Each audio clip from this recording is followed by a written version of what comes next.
E aí, galera, sejam bem-vindos a mais um vídeo do quadro Será Este Meu Curso? O quadro Será Este Meu Curso é responsável para os entrevistandos dizerem o que eles acham do curso deles. Aqui ao meu lado hoje eu tenho o Renan Barros, ele vai falar um pouquinho como é a carreira de militar, o que ele faz. Vamos conferir.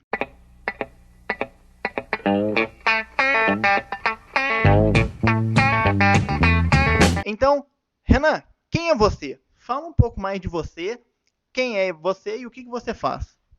Bom, então eu sou Renan Barros, né? Aposto que a maioria não deve conhecer. Sou amigo desse cara há muito tempo.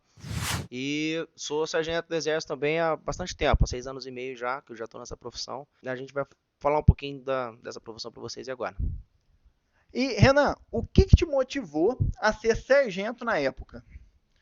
Bom, na verdade, a motivação mesmo você não tem, né? Isso aí é de você. Ou você quer ser militar ou você não quer ser militar. Alguns acham que querem ser, só que não sabem disso ainda, né? E o contrário também. Muita gente pensa que quer ser militar, mas na verdade não quer ser. Chega lá, descobre que é outra coisa e pede arrego, né? Então é de você. Ou você tem vocação para isso, ou você quer, ou você não tem vocação para isso e você não quer, entendeu? Entendi. E qual que é o perfil do aluno que vai para a carreira militar?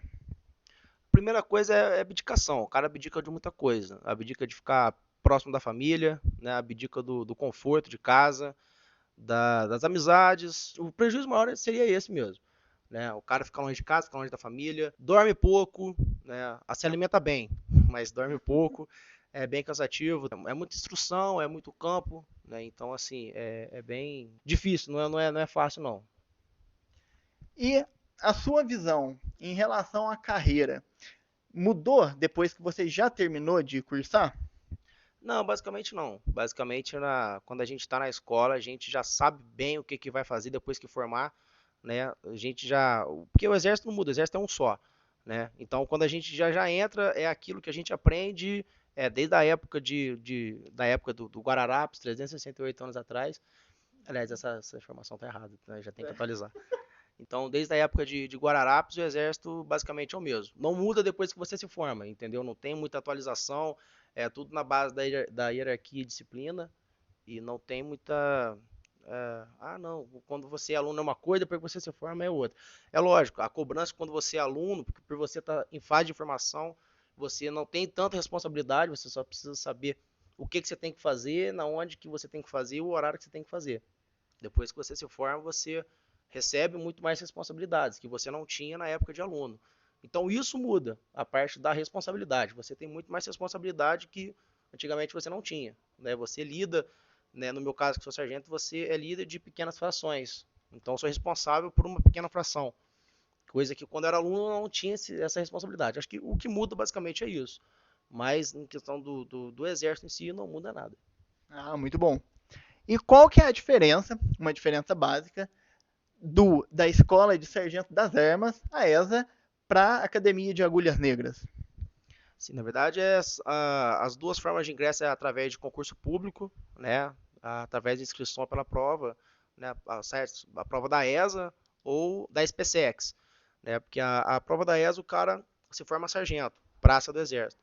A prova da SpaceX o cara se forma oficial do Exército. O curso é totalmente diferente, as provas são parecidas. O conteúdo da prova ali é basicamente o mesmo, né? A prova da SpaceX tem alguma coisa a mais ali, mas como já tem um tempo que eu fiz a prova, então eu não vou poder falar com prioridade o que cai em cada prova, porque já faz tempo que eu fiz.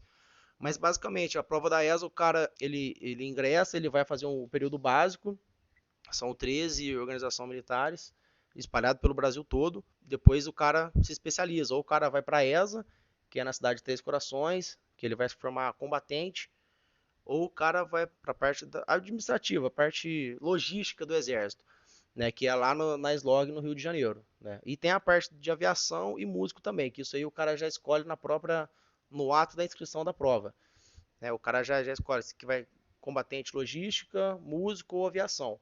E a prova da SpaceX, através de concurso público mesmo, o cara ele vai para Campinas, né? Na SpaceX mesmo, o nome da escola é SpaceX. O cara fica lá por um ano, né? Ele aprende a ser militar durante esse um ano. Depois desse um ano que ele vai, aí sim que ele vai para a Academia Militar das Agulhas Negras, que fica em Resende, na cidade fica na cidade de Resende, né, que é a AMAN, né, a Academia Militar das Agulhas Negras.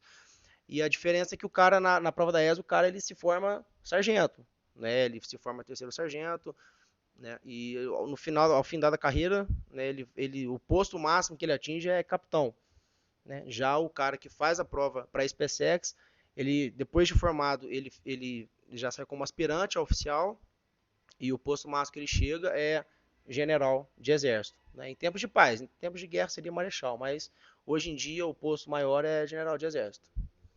E agora eu tenho uma dúvida em relação a essa diferença. Por que que na época você resolveu escolher a ESA e não a Academia de Agulhas Negras? O que que aconteceu? Como é que você sabia que era realmente a ESA o seu caminho? Mas a questão da idade, o curso de sargento, por ele ser mais curto, a idade é mais longa, o prazo é até 24 anos. A da AMAN é até 20 ou 21, na época que eu fiz era 21. Né? Então, na época, quando eu fiz a prova, isso foi em 2009, então eu já tinha 20. Né? Eu poderia ter feito, seria a minha última tentativa de fazer a prova da SpaceX. Mas eu lembro que quando eu comecei a estudar, eu já comecei a estudar um pouco tarde. A prova da ESA era em novembro, a da SpaceX era em setembro, ou agosto, alguma coisa assim. Então eu teria muito pouco tempo para estudar para a prova da SpaceX. É aquela velha história de você querer correr atrás de duas galinhas. Acaba que você não pega nenhuma das duas.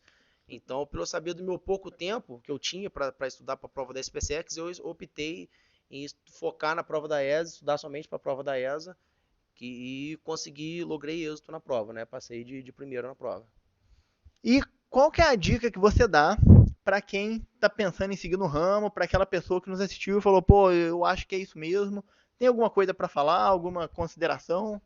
O interessante é se informar, né? Saber exatamente o que que o que que vai fazer, o que que, por exemplo, são várias áreas, né? O próprio sargento do exército, nisso que eu estava te falando, de você ser, o cara é músico, na hora de fazer a inscrição, né? Músico, aviação, a parte de combatente logística. Então, assim, o cara é sargento do exército, mas são várias ramificações, entendeu? O cara pode se especializar em várias coisas. Então, assim, é interessante o cara se informar sobre isso aí, porque muitas das vezes o que acontece é que nem a cara que entra na faculdade no curso errado, entendeu? Então, às vezes o cara, ele quer ser sargento, ele quer ser militar, mas ele escolhe a especialidade errada. E aí, o cara vai ser infeliz os 30 anos da carreira, entendeu? Então, é interessante a pessoa se informar, procurar saber direitinho o que é cada um, procurar individualmente, às vezes tem contato com algum militar, algum amigo de algum amigo, entendeu? Procura perguntar como é que é. Eu, por exemplo, a minha especialização é combatente, eu sou de artilharia. Então, poderia falar com um pouco mais de prioridade sobre a parte da artilharia. Mas são várias outras, entendeu? Então, assim, é interessante a pessoa se informar para não escolher o curso errado. Bom, então é isso aí, galera. Espero que a nossa entrevista tenha auxiliado um pouco na sua escolha. Eu finalizo aqui então com o meu parceiro Renan. Então, até a próxima e muito obrigado. Valeu, Renan. Falou, valeu.